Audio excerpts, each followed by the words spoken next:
नमस्कार, मी गायत्री किचनमध्ये आपलं स्वागत आहे. आज आपण बनवणार आहोत मिश्र डाळी भिजवून सांडगे.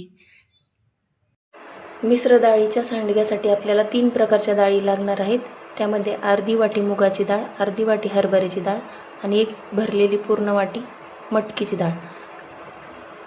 ह्या डाळी आपल्याला सकाळी 2 तास भिजत घालायच्या आहेत, नंतर मिक्सरला बारीक करायच्या. ह्या डाळी मी वेगवेगळ्या पातेल्यात भिजत घातल्या आहेत.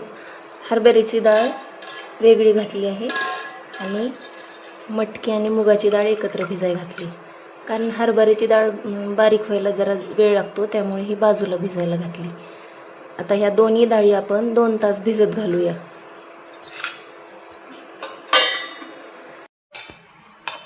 दोन तासात चांगल्या डाळी भिजल्या आहेत. आता आपण ह्या मिक्सरला बारीक करून घेऊ.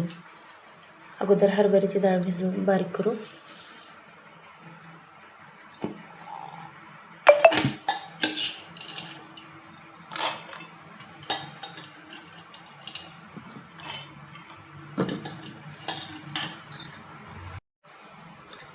हरभऱ्याची डाळ वाटून झाली आहे. ही डाळ बारीक करताना ह्या पोहे खायच्या चमच्याने 1-2 चमचे पाणी टाकलं होतं आणि एकसारखं मिक्सर चालू नाही ठेवायचा, चालू बंद करायचं आणि थोडंसं चमच्याने हलवत बारीक करत राहायचं. जास्त बारीक नाही करायचं. मटकी आणि मुगाची डाळ आता ह्या भांड्यामध्ये एकदा मिक्सरला फिरवली, पण ह्याच्यामध्ये आणखीन डाळ राहिली आहे. तर आता ह्याला चमच्याने चांगलं हलवून घ्यायचं. खालचा भाग वर आला पाहिजे असं हलवायचं आणि याला आणखीन थोडंसं फिरवून घ्यायचं मिक्सरला. आता मूग आणि मटकीची डाळ बारीक करताना याला थोडं पण पाणी घालावं लागलं नाही, कारण ह्या डाळी जास्त पाणी शोषून घेत नाहीत, लगेच बारीक होतात. पण एकदा थोडीशी डाळ ह्याच्यात राहिली, एकदा फिरवल्यानंतर आणखीन एकदा चमच्याने असं हलवून परत आणखी एकदा फिरवून घ्यायचं. आता मिक्सरच्या भांड्यात 1 चमचा जिरे आणि या मिश्रणाला लागेल एवढं मीठ,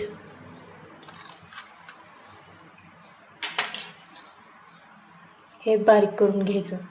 आता मिठासोबत चांगले जिरे बारीक झाले. आता याच्यात लसण घालून आणि बारीक करून घेऊ. लाल मिरची पावडर आणि लाल तिखट या मिश्रणात घालून घेतलं.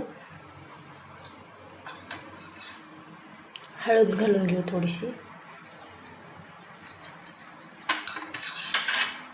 बारीक चिरलेली कोथिंबीर आणि मीठ आपण जिऱ्यासोबतच बारीक केलं होतं आणि नंतर लसूण घालून बारीक वाटण झालं.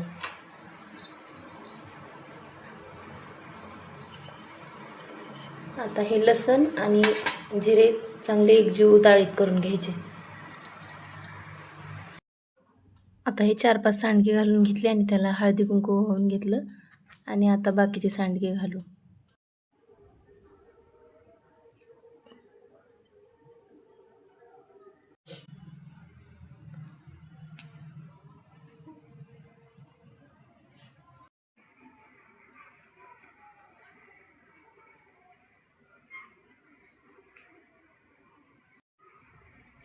आता सर्व सांडगे लहान लहान आपले घालून झाले आहेत.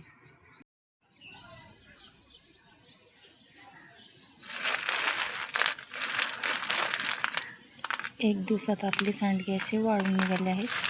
आता उद्या 1 दिवस आणखीन याला ऊन द्यायचं.